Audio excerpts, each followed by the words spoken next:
The dress was supposed to be my armor.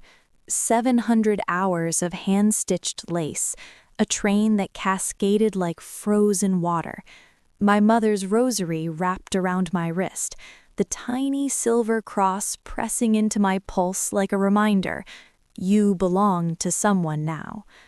I stood at the altar of St. Patrick's old cathedral, the candles flickering against the marble, and watched the minutes devour each other.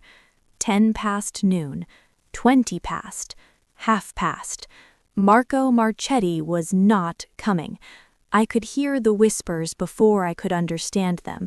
They slithered through the pews like smoke, his mother's sharp intake of breath, his cousins exchanging glances that tasted like relief, my own sister reaching for my hand, even though she was supposed to be holding her bouquet. No one told me to sit down.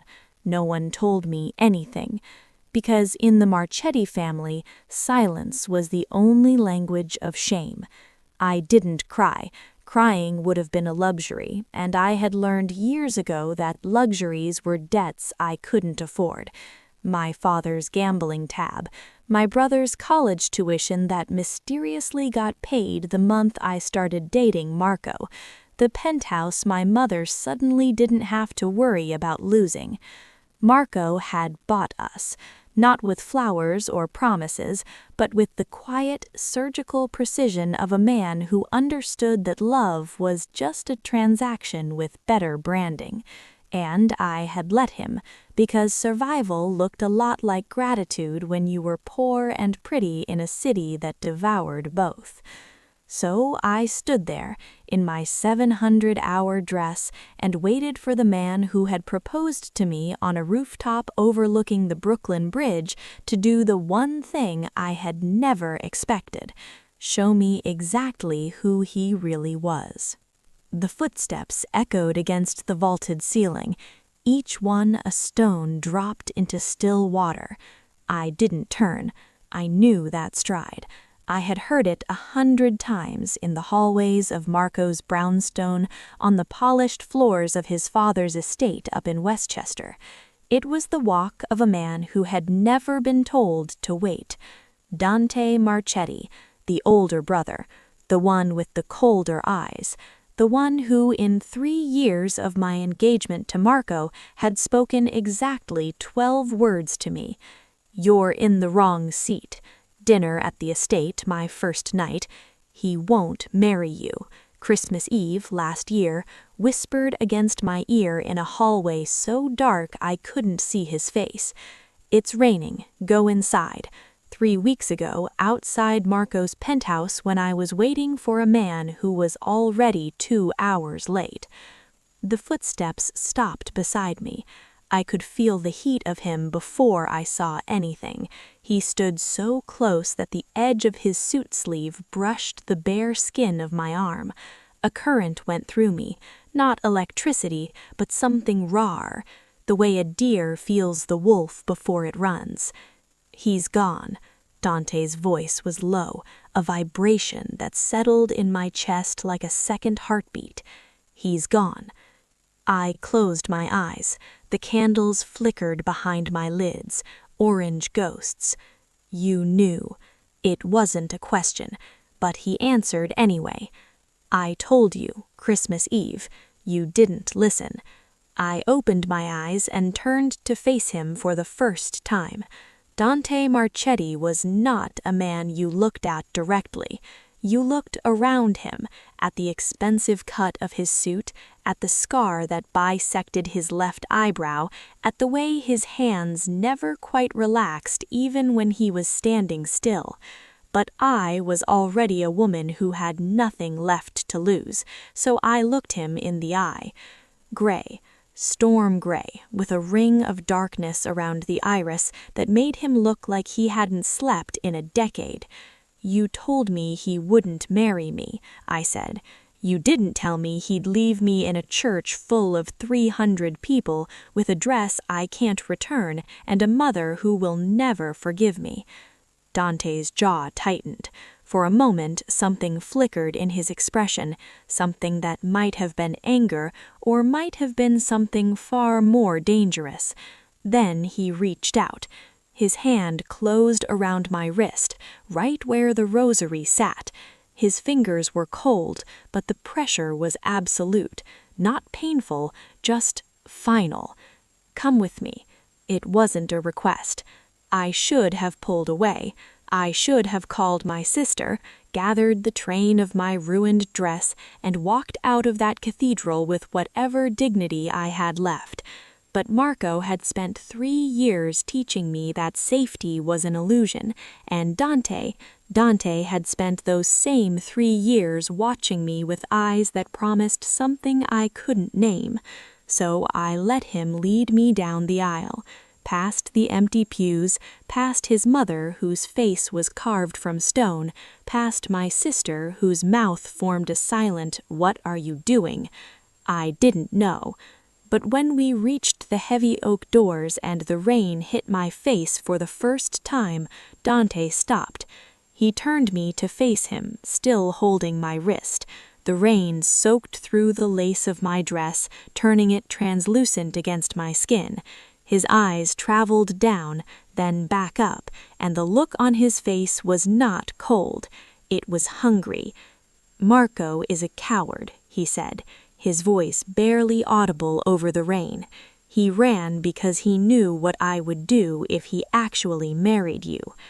My heart stopped, actually stopped for a second that stretched into eternity. What does that mean? Dante leaned in. His lips brushed the shell of my ear, and when he spoke, the words were a brand. "It means you were never his. You were always mine. I just let him pretend." He pulled back, and I saw something in his gray eyes that should have terrified me. But terror was a luxury I had already spent. "Now get in the car, Elena. We have a contract to sign." The black SUV idled at the curb, its windows dark, its engine a low growl that matched the thunder rolling in from the Hudson. Dante opened the door, and for one moment I stood in the rain of Mulberry Street, my wedding dress ruined, my fiancé fled, and my future written in the eyes of a man who had just claimed me like a country he had conquered. I got in the car, and I didn't look back. I had never been inside a car that cost more than my apartment. The leather was buttery soft against my bare arms, heated from beneath, and the cabin smelled like cedar and something darker. Gunpowder, maybe, or the ghost of cigars. I sat with my ruined dress pooling around me, the lace leaving damp trails on the seats, and watched the city blur past through windows so dark they could have been mirrors. Dante sat across from me, not beside me, across. The partition between the front and back seats was raised, and he had chosen the seat facing mine, like a prosecutor waiting for a confession. He didn't look at my dress, he didn't look at the water dripping from my hair, or the mascara I knew was smudged beneath my eyes. He looked at my hands. They were shaking. "Stop," he said. I froze. "Stop pretending you're afraid of me." He leaned back, one arm stretched along the seat, the other resting on his knee. Relaxed, a predator with nowhere to be. "You're not. You haven't been since Christmas Eve." My fingers curled into fists in my lap. "You don't know what I am. I know you stayed with Marco for 3 years knowing he was a coward. I know you wore that dress today even though you knew he wouldn't show." His eyes caught the gray light filtering through the rain-streaked window. "I know you looked at me in that hallway and you didn't pull away." The memory slammed into me. Christmas Eve, the hallway of the Marchetti estate, his breath against my ear, the scent of whiskey and cold air. "He won't marry you." I had stood there for 5 seconds too long before I walked away. I had told myself it was shock. I had lied. "Where are you taking me?" My voice came out steadier than I expected. "My office." Dante reached into his jacket and pulled out a folded document, thick with legalese, the kind that required lawyers who charged by the minute. "You're going to read this, then you're going to sign it." The car hit a pothole and the document slid across the space between us. I caught it before it fell to the floor. My fingers brushed the embossed seal at the top, the Marchetti family crest, a wolf curled around a dagger. What is this? A marriage contract. The words landed in my chest like a stone. I stared at the document. The paper was warm from Dante's body heat, and my name was already typed on the first line. Elena Rose Vasquez. Not my married name. Not yet. "You can't be serious," I said. Dante didn't answer. The SUV glided into a parking garage, private judging by the security cameras at the entrance and the lack of other cars. The lights were low, buzzing fluorescent tubes that flickered like dying stars. The driver killed the engine. Silence rushed in to fill the void. Dante opened his door and stepped out. Rain followed him, the sound of it suddenly too loud against concrete. He walked around to my side, opened my door, and held out his hand. I looked at his palm, broad, calloused in ways that had nothing to do with a desk job. Marco's hands had been soft. "I'm not signing anything until I know what it says. You'll read it in my office. You'll have your own lawyer if you want." A pause. "Though I'd recommend against it." "Why?" "Because I'm not asking you to marry me, Elena. I'm giving you the only option you have left."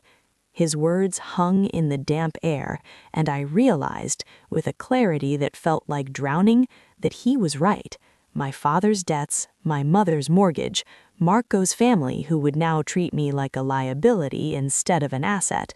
The life I had built for 3 years had been a house of cards, and Dante was standing in the rubble, offering me a new deck. I took his hand. His fingers closed around mine, and he pulled me out of the car with a gentleness that felt like a warning. Dante's office was not what I expected. I had imagined something brutal, a warehouse in Red Hook or a back room in Little Italy where men in dark suits spoke in whispers. Instead, we stepped into a penthouse on the Upper East Side, all glass and steel, with a view of the East River that made the rain look like a painting. The office was at the far end, through a library that smelled of old paper and leather. His desk was massive, carved from a single slab of walnut, and on it sat nothing but a lamp, a phone, and a crystal decanter of amber liquid. He poured 2 glasses without asking. I stayed standing, the contract still in my hands. I had started reading it in the elevator, dense paragraphs about property rights, non-disclosure agreements, a clause that made my stomach turn. In the event of dissolution, the undersigned forfeits all claims to... "Page 7, Dante said, settling into the chair behind his desk. "That's the one you're looking for." I flipped to page 7. The words blurred for a moment, then they sharpened. "The undersigned shall reside at the principal residence of the groom for a period of no less than 18 months. During this period, the groom shall provide for all financial needs of the undersigned and her immediate family. The undersigned shall not seek employment, engage in any business venture, or maintain independent financial accounts without the express written consent of the groom." I looked up. Dante was watching me over the rim of his glass. The lamp cast half his face in shadow, illuminating the scar on his brow, the hard line of his jaw. "You're buying me," I said. "I'm protecting you. There's a difference?" He set the glass down. The crystal made a soft, final sound against the wood. "Marco left you in a church with 300 witnesses. His father is already spinning the story, that you were unstable, that the engagement was your fantasy, that you were never meant to be part of this family. By tomorrow, every tabloid in New York will have your face on the cover with some headline about the jilted gold digger." My chest tightened. I hadn't thought about the press.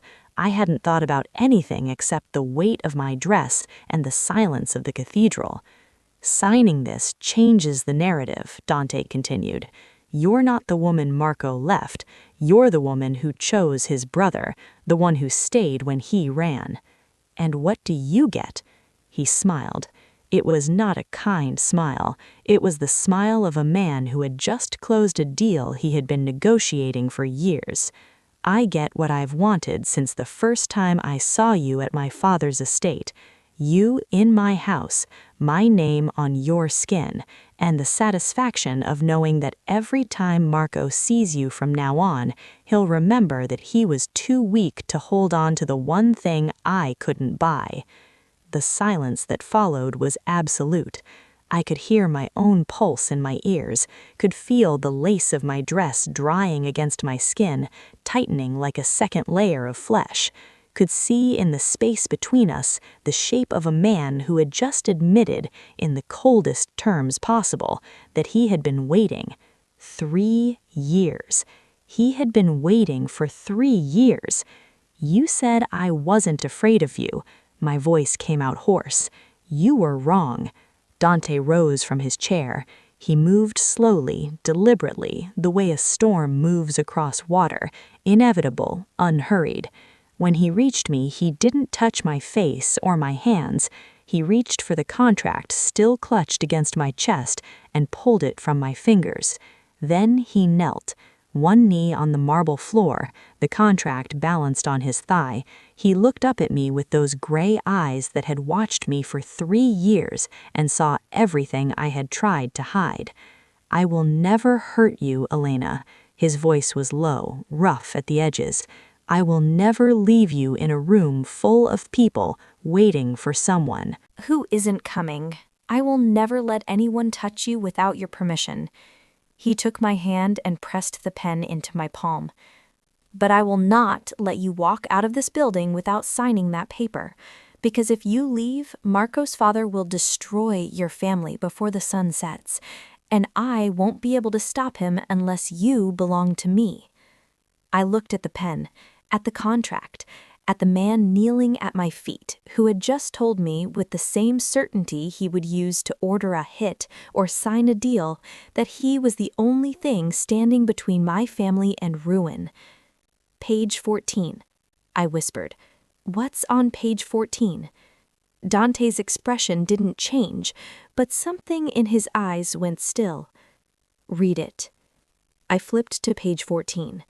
The text was shorter than the other clauses, just 3 sentences.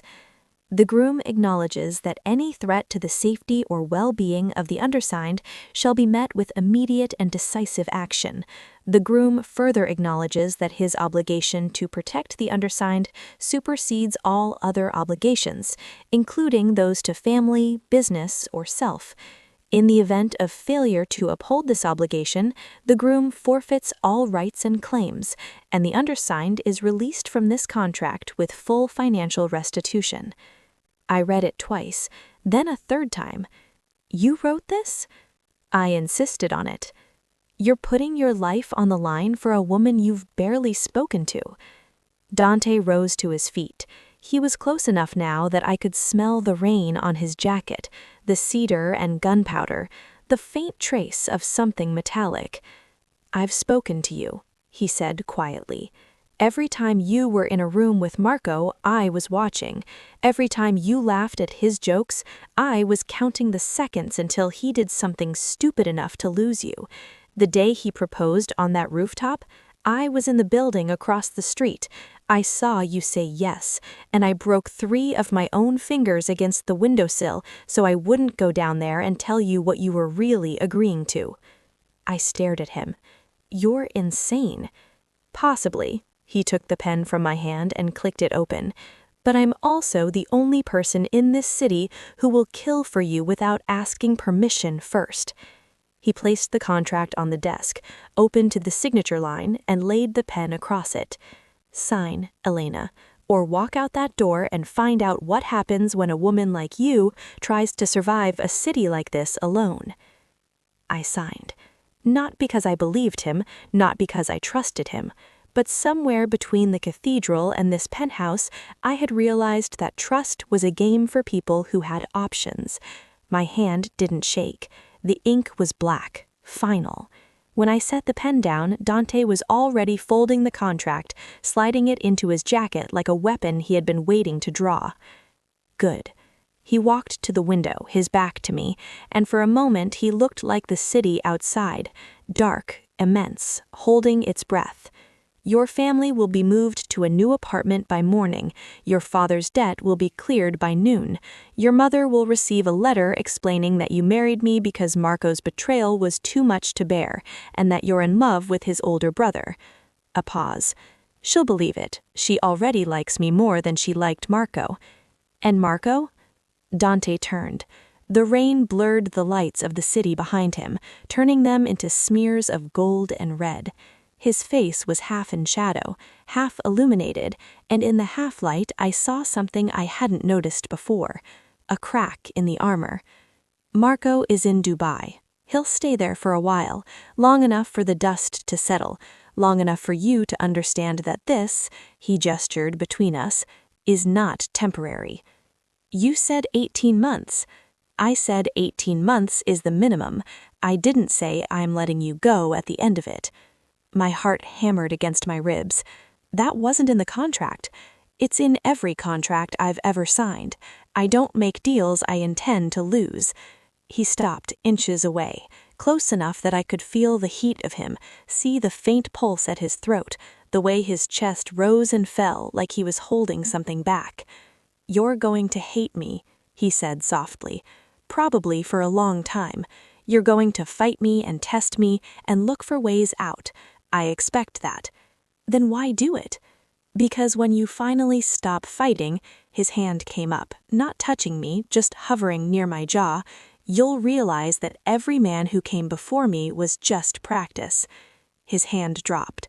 He stepped back, and the moment shattered. There's a bedroom down the hall, clothes in the closet, your size. I sleep in the west wing, you have the east. The door locks from your side. I didn't move. Go, Elena, before I change my mind about waiting. I went, but at the threshold I stopped, looked back. He was standing in the middle of the room, glass in hand, watching me with an expression that was not hunger anymore. It was something worse. It was patience. The east wing of Dante Marchetti's penthouse was a museum of things I had never asked for. A king bed dressed in Egyptian cotton so crisp it crackled when I sat down. A walk-in closet filled with clothes in my exact size. Silk blouses, cashmere sweaters, jeans that fit like they had been tailored for me. A bathroom with a soaking tub deep enough to drown in, and a view of the city that made me feel like I was floating above it all. I stood in the middle of that bedroom for an hour, still in my wedding dress, and waited for the fear to come. It didn't. What came instead was a cold, steady anger, the kind that didn't burn, it froze, it calcified, it turned my blood into something harder than water. He had planned this. Every detail, every inch of this room, every piece of clothing that fit me better than anything I had ever owned. Dante hadn't just been waiting for Marco to leave. He had been building a cage, and he had known exactly what bars to use. I stripped off the dress and let it fall to the floor. The lace made a sound like something dying. I slept for 3 hours. Not because I was safe, but because my body had given up. The adrenaline of the cathedral, the shock of the contract, the weight of Dante's words, all of it crashed into me at once, and I fell into a darkness that had no dreams. When I woke, the rain had stopped. The room was gray with the pale light of a New York morning, and someone had been inside while I slept.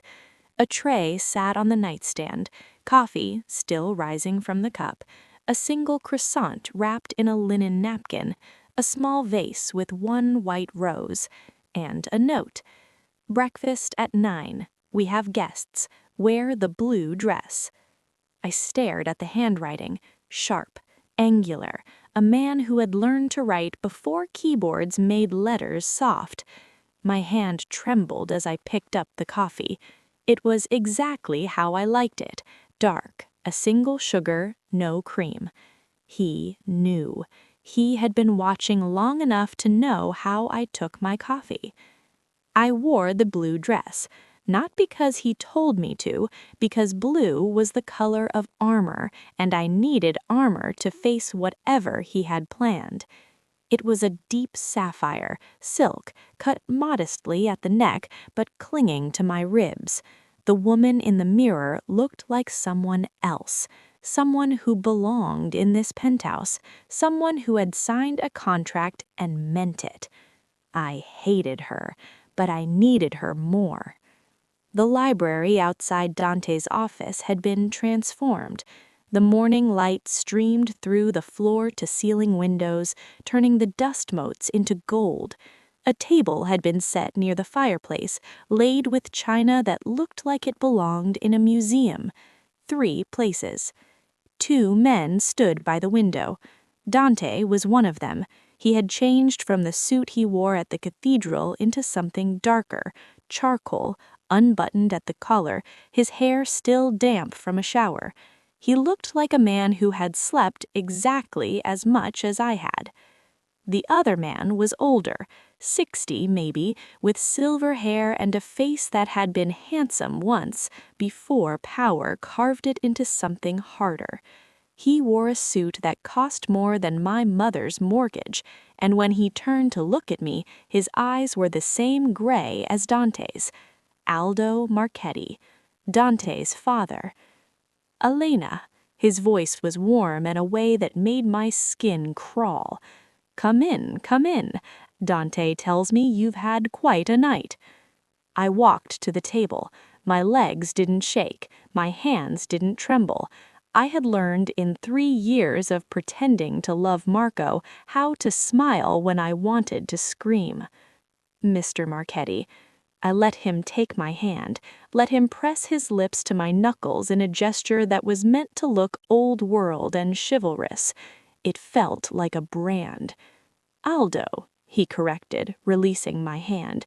We're family now. Dante's jaw tightened. I saw it, a flicker, there and gone. He had not told his father about the contract, or if he had, Aldo's presence here was not a blessing, it was an inspection. We ate. Aldo asked me questions about my father's business, my mother's health, my sister's college plans. Each question was a scalpel, and he wielded it with the precision of a man who had been dissecting people for decades. I answered with the truth, but not all of it. My father's gambling debts were past troubles. My mother's mortgage was complicated. My sister's scholarship was generous.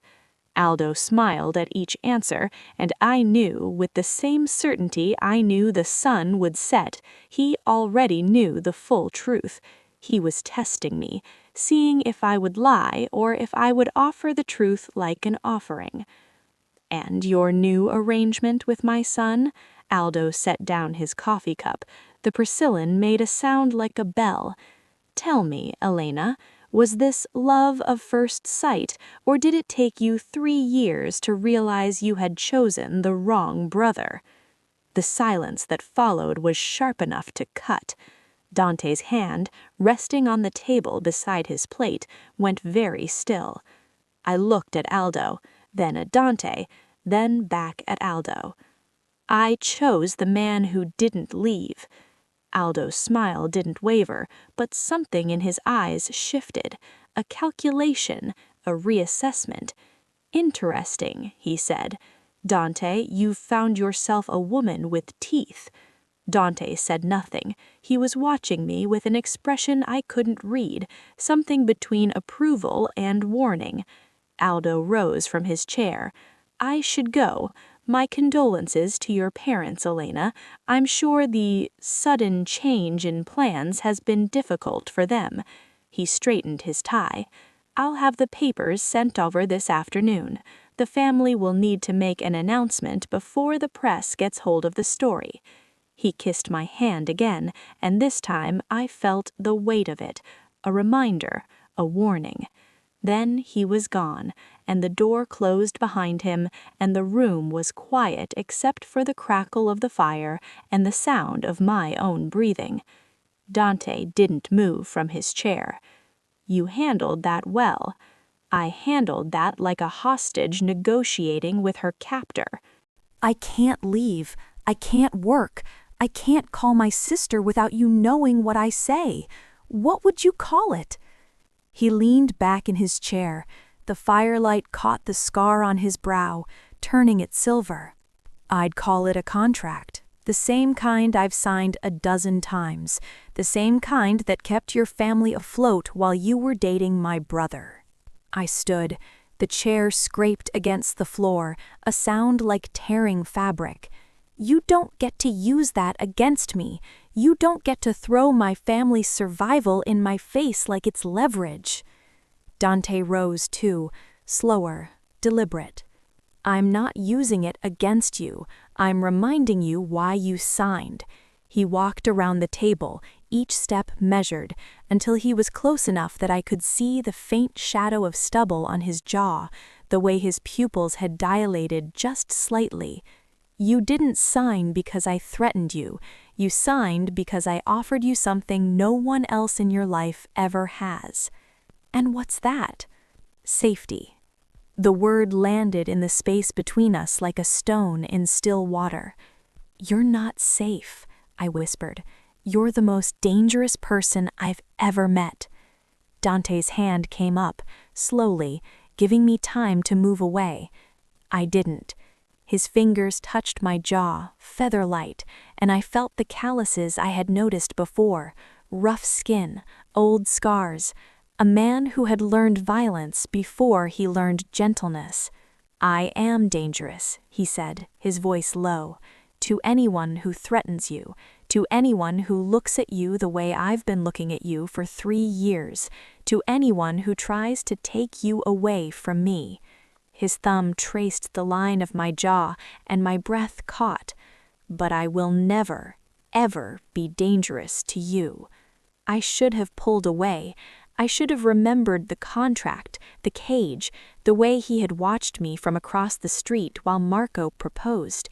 Instead, I leaned into his touch, just a fraction, just enough for him to feel it. His eyes darkened. Elena. My name in his mouth was a warning and a prayer. Don't. Don't what? Don't look at me like that if you're not ready for what comes next. What comes next?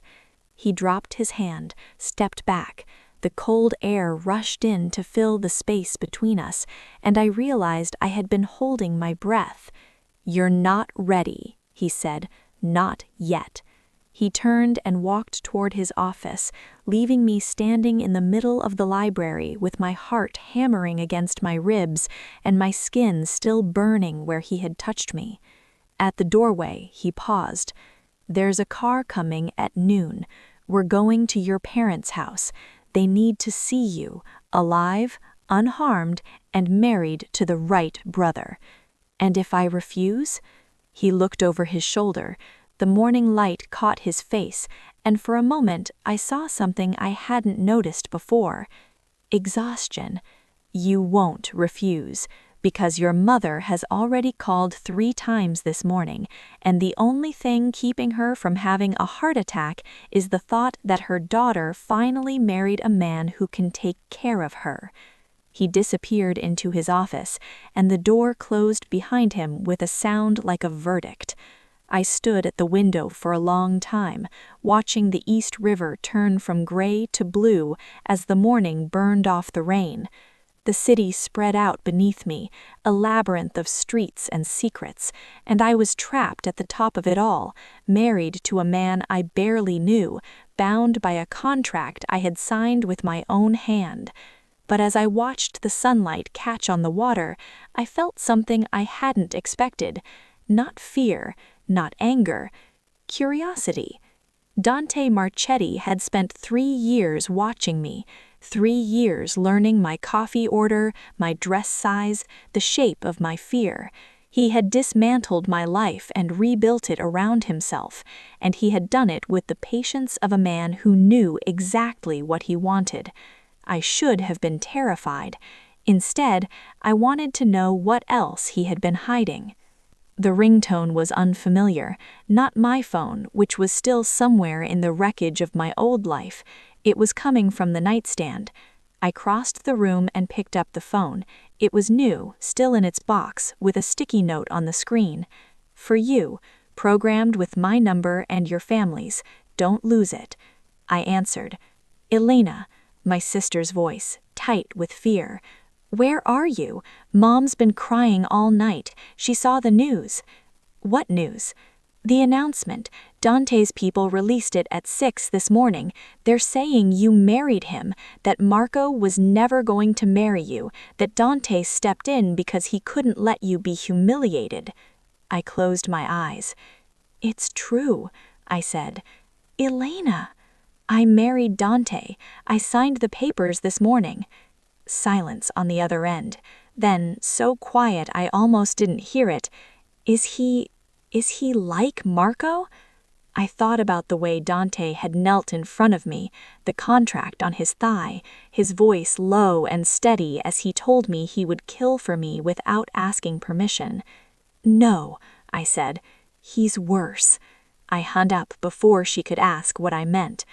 I opened the door. Dante stood in the hallway, dressed now in full suit, his hair combed back, his face a mask of control. He held a small velvet box in his hand. "Your ring," he held it out. I opened the box.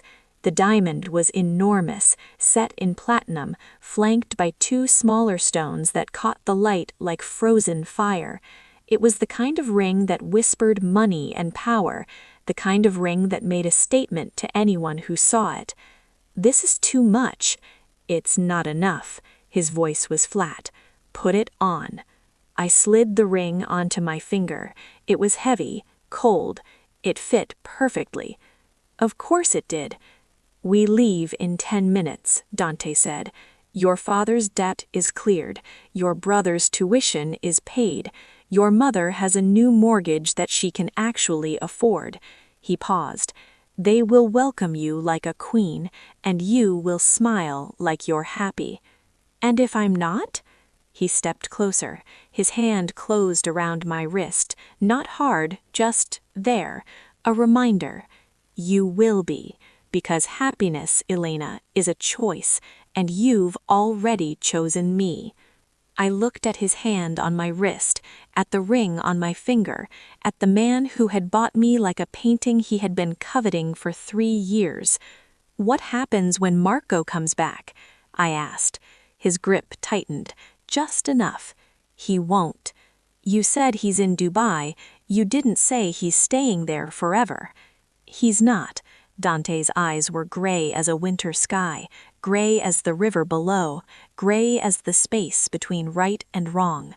"He'll come back, and when he does, he'll see you wearing my ring, living in my house, sleeping in my bed." "I'm not sleeping in your bed." "Not yet." The words hung in the air, and I felt the heat rise to my cheeks. "You said you would wait." "I said I would wait until you stopped fighting." He released my wrist, but his hand lingered for a moment, his thumb brushing the inside of my palm. "You're not fighting, Elena. You're asking questions. That's different." He turned and walked toward the elevator. I followed, because that was the thing about Dante Marchetti. He didn't ask, he didn't beg. He stood in the doorway and waited for you to realize that every other door had already closed. The car was waiting in the garage, a black sedan with tinted windows and a driver who didn't look at me when I climbed in. Dante sat beside me, his thigh inches from mine, his presence filling the space until I could barely breathe. "Your mother will cry," he said as the car pulled out. "Let her. Your father will try to shake my hand. Don't let him apologize." "He'll do it anyway." "I know. That's why I'm telling you to stop him." "Why?" He turned to look at me. In the dim light of the car, his eyes were almost black. because the man who owes me money doesn't get to thank me for marrying his daughter. He gets to live with the knowledge that he sold her. The words hit me like a slap. Is that what you think? My voice cracked. That my father sold me? I think your father made a series of choices that left you with no options, and I think, he paused, and something shifted in his expression, something I couldn't name. You deserved better than to be the price of his mistakes. I stared at him. Then why are you making me pay it? He didn't answer. The Plaza Hotel had never felt so small. I stood beside Dante in the center of the ballroom, my hand resting on his arm, my face arranged into an expression of serene happiness. The gray dress he had chosen clung to me like a second skin, and the diamond on my finger caught every light in the room, throwing rainbows across the white tablecloths. People were staring. I let them. Dante's mother, Francesca Marchetti, approached first. She was small, precise, her dark hair swept into a chignon that showed off the pearls at her throat. Her eyes, the same gray as her son's, swept over me once, cataloging, assessing. Elena. Her voice was cool, measured. What a surprise. Francesca. Dante's hand covered mine on his arm, squeezed once. I believe congratulations are in order. His mother's smile didn't reach her eyes. Congratulations. On gaining a daughter. Dante's tone was pleasant, conversational, the tone of a man who had already won, since Marco was too foolish to keep her. The silence that followed was the loudest thing I had ever heard. Francesca Marchetti looked at me, then at the ring on my finger, then at her son, who was watching her with an expression that was not quite a smile. You move quickly, Dante. I've been moving for 3 years. You just weren't watching. She turned and walked away without another word. I exhaled. That was cruel, I murmured, my lips barely moving. That was necessary. Dante's hand hadn't left mine. She knows now. The line has been drawn. What line? He turned to face me, and for a moment the mask slipped. Beneath the control, beneath the strategy, I saw something raw, something that looked almost like fear. The line between what belongs to Marco and what belongs to me. I felt him before I saw him. It was the same instinct that had warned me of Dante's presence in the cathedral, a shift in the air, a change in pressure. But this time, the feeling was different. This time, it was the sensation of a door closing that I thought had been left open. Marco Marchetti stood at the edge of the ballroom. He was wearing a tuxedo that fit him like a second skin, his dark hair slicked back, his face a perfect mask of composure. But his hands, his soft, manicured hands, were shaking at his sides. His eyes were on me. Dante, Marco's voice carried across the ballroom, cutting through the chatter like a blade. I heard you've been busy. Dante didn't turn. He finished his champagne, set the glass on a passing tray, and only then did he acknowledge his brother. Marco. A pause. I thought you were in Dubai. I came back. Marco stepped closer. The crowd parted around him, instinctively, the way water parts around a stone. To see my brother's new wife. He looked at me. 3 years. 3 years of waiting for this man to show up, to be the person I had convinced myself he could be. And now, standing across from him in a dress his brother had chosen, a ring his brother had bought, I felt nothing. Not anger, not grief, just a vast, hollow emptiness where love used to live. Elena, Marco's voice cracked on my name. You look happy, Dante supplied. She is. Marco's jaw tightened.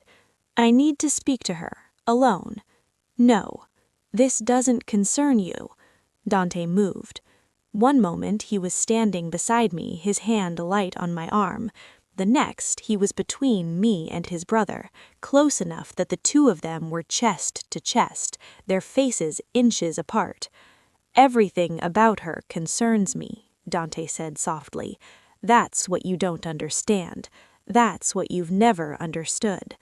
Marco's face went pale, then red. "You think you can just take her after everything After everything you what?" Dante's voice was low, deadly.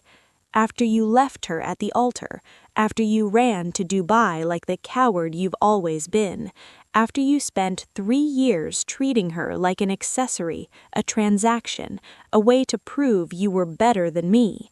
He stepped closer. Marco stepped back. "I didn't take anything from you, Marco. You threw her away. I just had the good sense to pick her up." The silence stretched. I could hear my own heartbeat loud in my ears. Marco looked at me over Dante's shoulder. His eyes were wet. "Elena," his voice broke.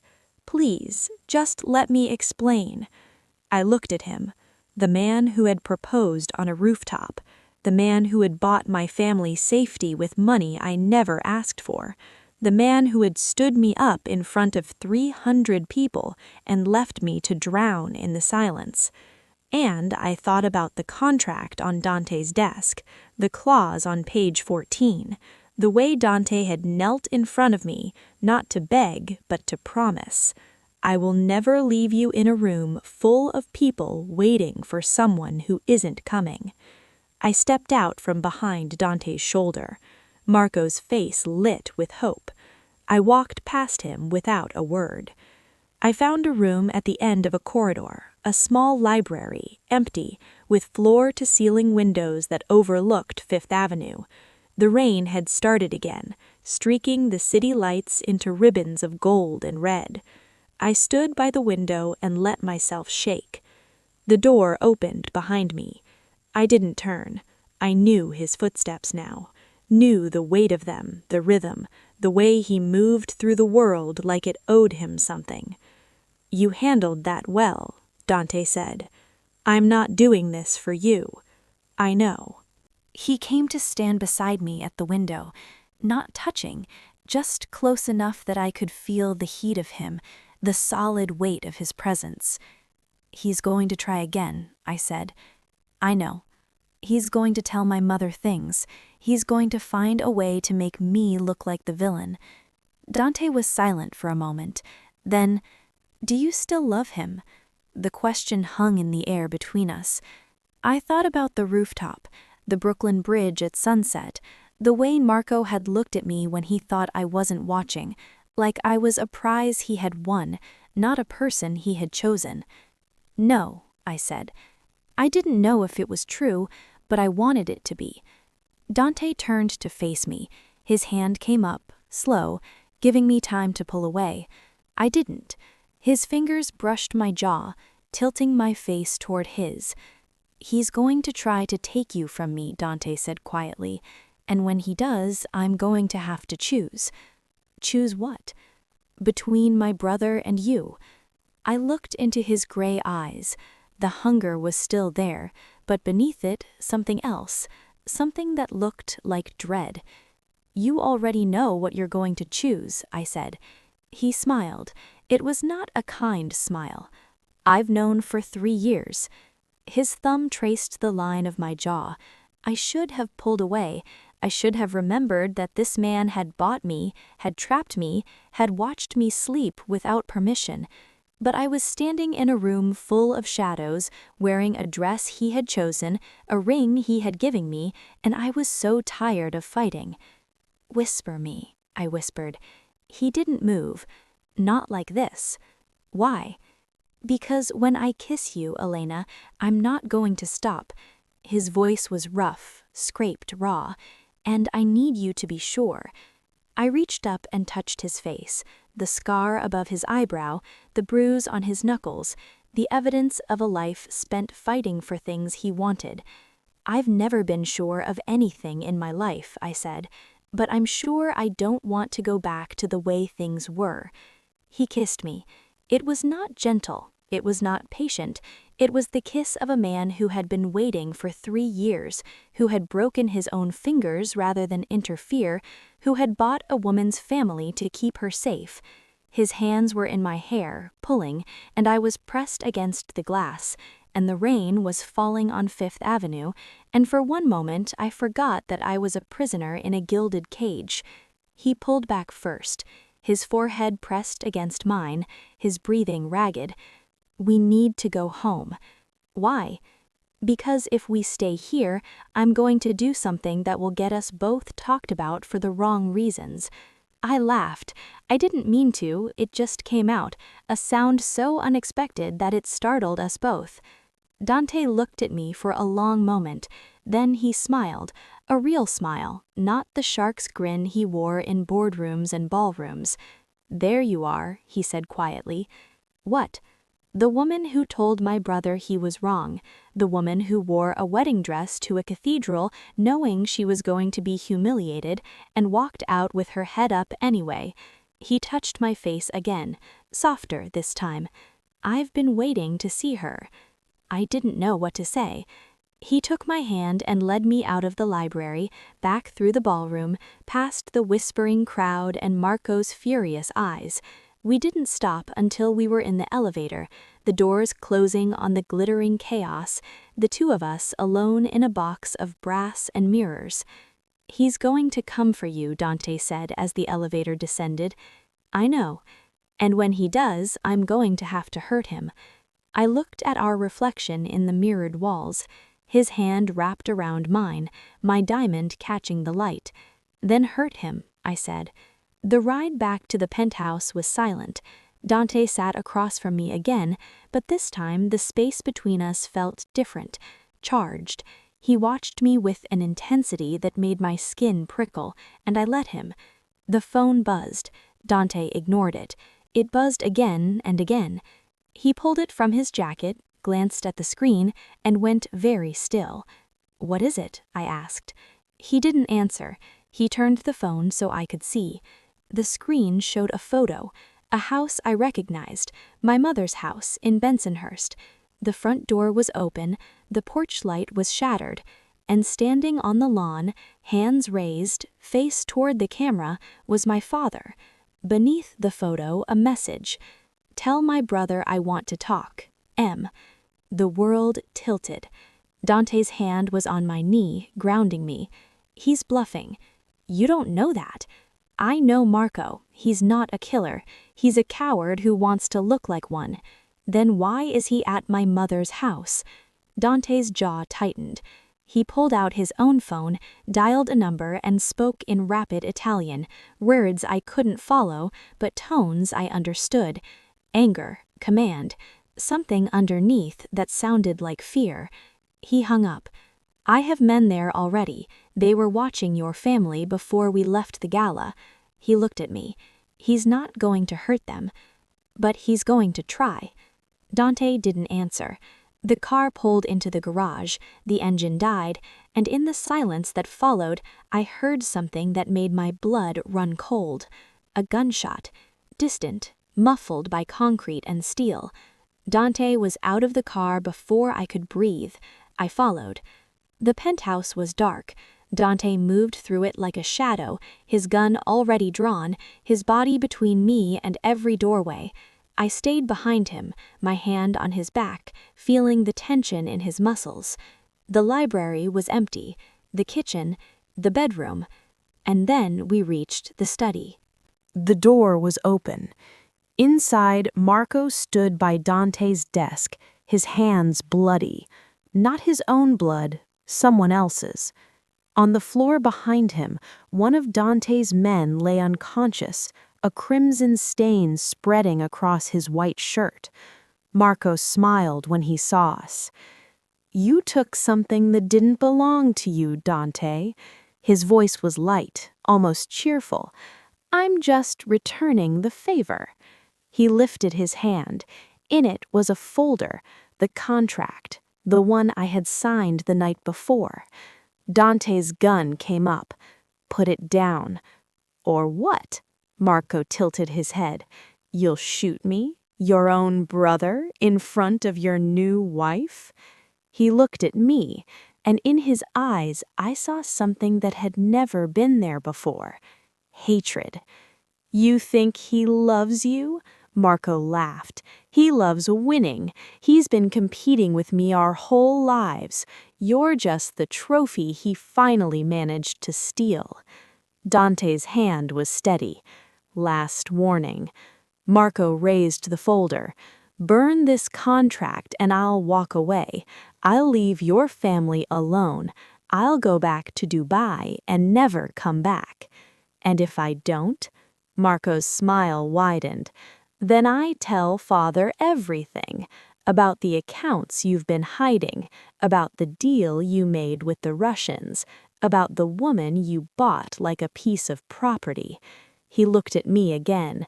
And I let her decide if she wants to stay with a man who had her followed for 3 years, who had her father's debts bought so he'd have leverage, who was in the building across from that rooftop, not because he was watching me propose, but because he couldn't stand to see her say yes to someone else. The room tilted.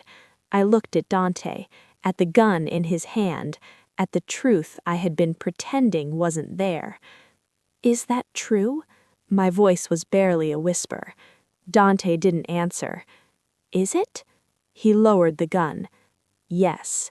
The word landed like a blade. Marco smiled. He pulled the contract out of the folder, held it up so I could see my signature on the last page, and tore it in half. The sound was so loud in the silence, so final. She's free. The contract is void. She doesn't belong to anyone anymore. He dropped the pieces on the floor and walked toward the door, toward me. Dante moved. One moment Marco was 3 feet away, the next Dante's arm was across his brother's throat, pinning him against the wall, with the gun pressed into his ribs. If you ever come near her again, Dante breathed, I will put you in the ground, brother or not. Marco laughed, even as his face turned red. You won't, because if you do, she'll know she was right to be afraid of you. Dante's arm tightened. Marco's laugh turned into a choke. Stop. My voice was unrecognizable. Dante, stop. He looked at me. In his eyes I saw everything.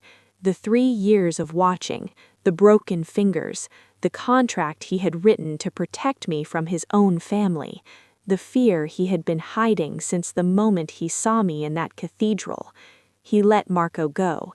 His brother crumpled to the floor, gasping, then scrambled to his feet and ran. The door slammed behind him. And then there was silence. I stood in the middle of the study, looking at the torn pieces of the contract scattered across the floor, my signature cut in half. Was any of it real? I asked. Dante didn't look up. His hands were shaking. All of it. You bought my father's debt?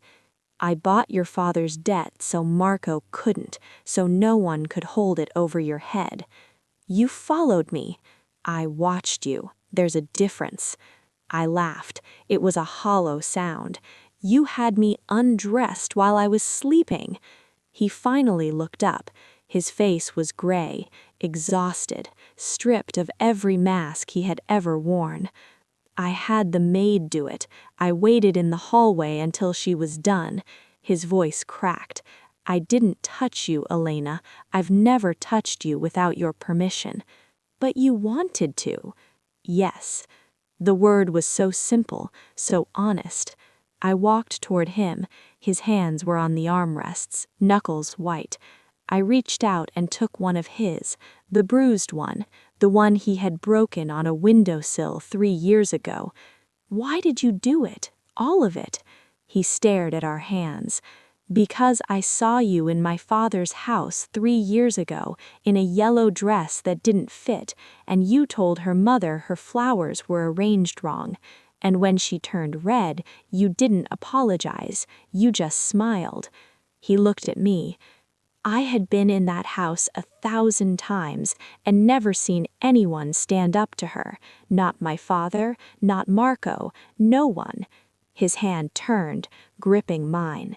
And I thought, if I ever have the chance, I'm going to spend the rest of my life making sure no one ever makes her feel small again. I stared at him. The man who had broken his own fingers so he wouldn't ruin my happiness, who had waited 3 years for Marco to fail, who had written a contract that put his own life on the line to protect me, the fear he had been hiding since the moment he saw me in that cathedral. "You're insane," I whispered. "I know. You're dangerous. I know. You're the only person in this city who will kill for me without asking." He smiled, the real smile, the one I had seen for a moment in the library. "I've been telling you that since the cathedral." I leaned forward and kissed him. It was not the kiss from the ballroom, desperate, hungry, frantic. This one was slow. This one was a choice. When I pulled back, his hands were in my hair, his forehead against mine, his breathing uneven. "The contract is gone," he said. "I know. You can leave. I know." I looked at the torn paper on the floor, at the bruise on his knuckles, at the man who had spent 3 years waiting for me to see him. "I'm not leaving because of a contract." I touched his face, the scar above his eyebrow. "I'm staying because I want to." He kissed me again, and this time when the world dissolved into shadows, I let it. I woke in Dante's bed. His arm was wrapped around my waist, his face buried in my hair, his breathing slow and even. The morning light cut across the room, illuminating the scars on his shoulders, the tension that had finally left his body. I lay there for a long time, listening to him breathe. Then my phone buzzed. I reached for it, careful not to wake him. The screen lit up with a message from an unknown number. "He doesn't know everything. Call me before it's too late. M." My blood went cold. Dante stirred behind me. "What is it?" I turned the phone so he could see. His face went from soft to stone in a second. He sat up, took the phone from my hand, and stared at the message. His jaw was tight, his eyes dark. "He's not going to stop," I said. "No." Dante set the phone down. "He's not." He looked at me, and in his eyes I saw the man from the cathedral, the one who had claimed me in front of everyone, who had promised to kill for me without asking. "What are you going to do?" I asked. He didn't answer. He just pulled me closer, his hand pressed against my back, his heart beating against mine. Outside, the city was waking up. The rain had stopped, and somewhere in the shadows of Brooklyn, Marco Marchetti was waiting. The game wasn't over. It had just changed.